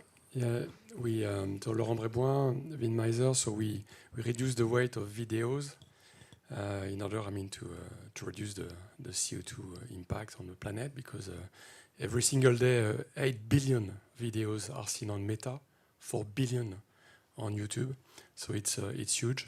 I like the last sentence of Jim Skia, who is the co-president of Group 3 of the IPCC, and last March he said, so we know what to do, we know how to do it, We just have to decide to do it now. And we saw today that there are a lot of solutions already existing. Just a matter of starting. And our technology or all the solutions who have been shared this afternoon, our solution can be used. It's just a matter of decision to do it. Thanks a lot, Laurent. And you are also our great partner to decarbonize all the replay that we are going to share. And not only talking, but also acting and doing. And we can't stand to just having the floor, discussing on a topic. Climate is not a topic, it's an issue, and we need to talk and to do. And that's why we try to do and to showcase with our partners and technical partners of today. Probably anyone else? Yeah, startup will continue. So Olivier, I'm the CEO of EVOB, where we help our customers save energy on the energy they consume in buildings. Thanks for everybody for your great contributions today. And my takeaway here is about collaboration. I think that's probably one of the key words to tackle the climate challenge we have in front of us. It's collaboration between generations. We have talked about that, between maybe the eldest and the youngest of our population, collaboration between the private and the public sector, collaboration between countries. We've seen great testimonials from Japan, from Africa and so on, from Dubai, where everybody sits today, collaboration between large companies and smaller ones. So if we really put all our energies together, I'm sure we can tackle this. Sure. Let's the floor to the territories. Thank you. As a representative of the city of Fontainebleau and its forest, I would like to say that planet doesn't belong to us. We belong to the planet, and so we need to take care of it, and not with sadness, but with joy, with hope and conviviality. Thanks a lot. And probably Arnaud, the financial Paris Europlus representative. Yes, good afternoon. I represent the Paris Financial Center, and more especially the Sustainable Finance Institute, which has been set up beginning of this year in Paris, to mobilize the financial world. Financial centers all around the world are today mobilized to contribute and to make that the private financing can accompany the development of the energy transition. Mr. Jouzel, who was speaking before, is member of the board of our organization. We have two missions. The first one is to bring together all the market players, investors, corporates, public authorities to work together, fix the roadmap, the strategy to the carbon neutrality 2050. And second mission is to mobilize the private financing to accompany the public financing, which will not be sufficient to cover the huge financing needs that the energy transition represents all around the world. And just to add one comment on the fact that we as developed countries have also to accompany the energy transition in the emerging countries, which are the most important to organize this revolution of the energy transition and which need huge financing support. Thanks a lot, Arnaud de Bresson, Managing Director of Paris Europlus, for also connecting, as Tad suggests us, cooperating between countries, cooperating cross-border, and the financial industry have to stand up, have probably to be one of the first, or is the first mover to change our societal trajectories, related also to all and complementary to all policies that we can and we need to put in place, and surely inspire first by science-based, not only solutions, but science-based fact and mindset. From finance to science, and from science to finance, I let the floor to Laurent James from CNRS. So yeah, I can add a few words, but a lot has been said already. Working in a research organization, I will not say that, of course, that research is not necessary. There is a need for a lot of research and development, especially of new technologies and also the knowledge of fundamental mechanisms. But I think that what is also extremely urgent is that we tackle the deployment issue. We have to deploy solutions and technologies. And for that, I think that research organizations have to work hand in hand with the private sector, but also, of course, with financial institutions and territories. So it's really a multi-stakeholder approach that we have to promote. Very good, very good.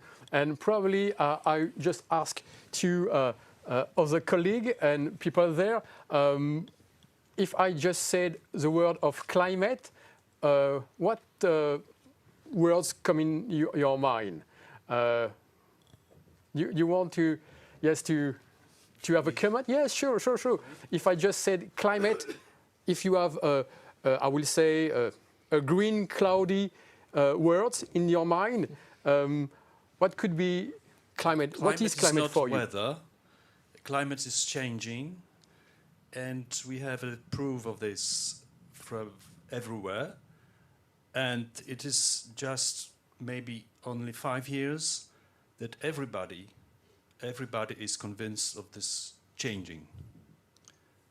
And it's our duty to make decisions, to be the maker of the progress, scientific progress, and economically valuable solutions as different ways, as CCS, as clean burning of fossil fuels if necessary, and using the renewable energy. It's a real mix and reshaped mindset that we need to deploy. You want to add something about climate? Well, probably last word. Here, that probably a word missing in this on this platform is, I would say, is to just to mention a climate education, because we need to initiate youngsters, and because the new generation ahead will be confronted to this situation, you know. So I think this is probably my the word I would say, and try in the future, probably now, as the problem is everyday problem, is to initiate youngsters, because they are the new generation ahead to be confronted to this problem. Thanks a lot, both, for sharing this powerful message. That a link, a connection among generations. It's not about only, I will say, work on one day for climate or things like this. It's about also better understanding, better reconnecting generations to have the transmission of the knowledge, the transmission of the experience, because we all know that we are going to face, in case of many type of disruption, if we don't have this short window of transmission and good transmission. Before having the real final message by music, I would say, I would like to thank our two great scientific institutions partners, really. So thanks a lot, Antoine Petit from the CNRS, the French National Research Scientific Agency, and his team, with you, Laurent James, and Nicolas Arnaud, who joined us by the mind today. Thanks a lot also from our other co-partners, Christophe Poisson, the Managing Director and Scientific Director of the BRGM, the French Geological Survey, who's already doing a great job to help the new energy mixed transition from France, but also to inspire the energy transition cross-border in Europe and overseas, I will say, transitions. And so a real deep thanks for you for making this International Climate Day possible today.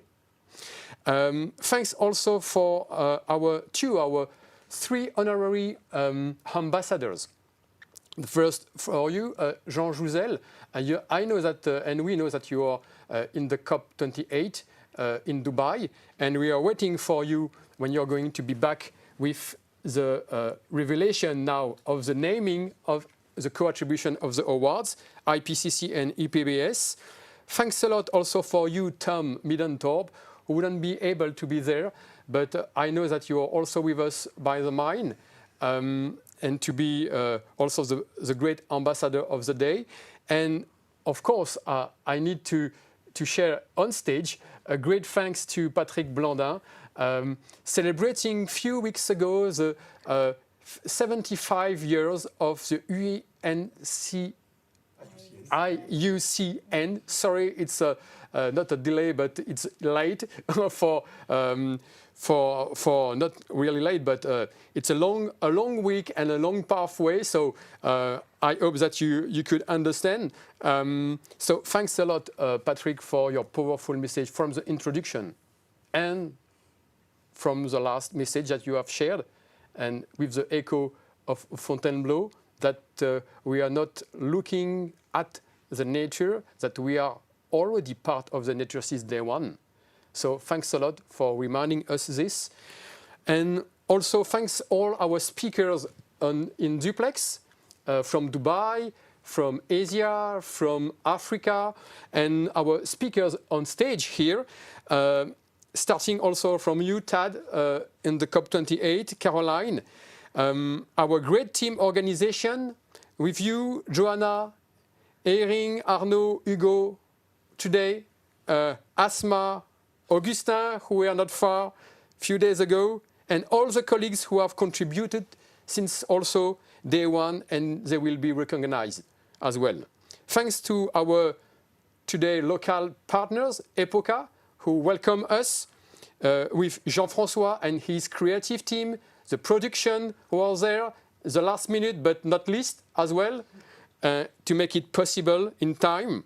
Thanks also for you in advance, Laurent, to decarbonize the replay, because now the replay is going to start in a few seconds when we're going to close the event officially.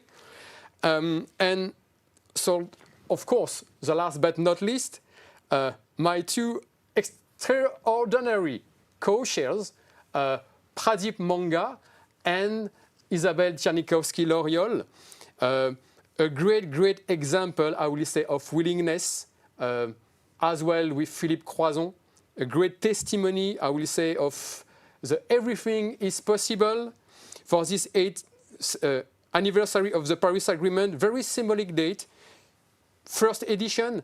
I hope that now, as Antoine said, climate is every day, not only one time a year.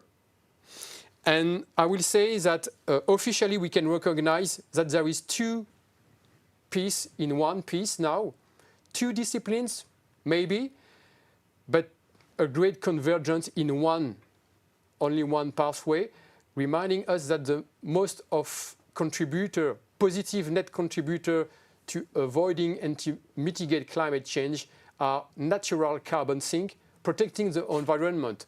The natural carbon sink, as well noticed and quoted by Pradeep Manga, by the land use, the soil, the human activities we have also deployed since 2 or 3 centuries ago, are really, I will say, challenged.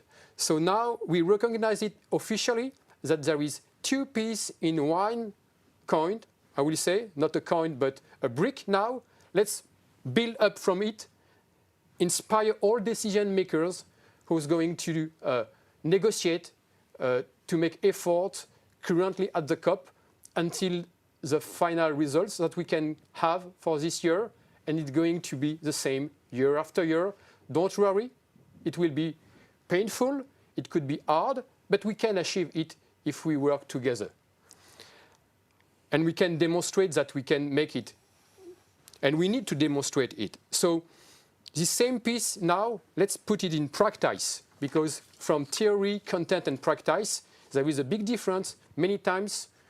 And we want to say that, yes, all initiatives that could be deployed now should be connected to this new mindset, probably a new type of culture, and now probably stop talking, just listening as a message, listening to the music, and be inspired that we could be challenged for the next decade of other type of 4 seasons.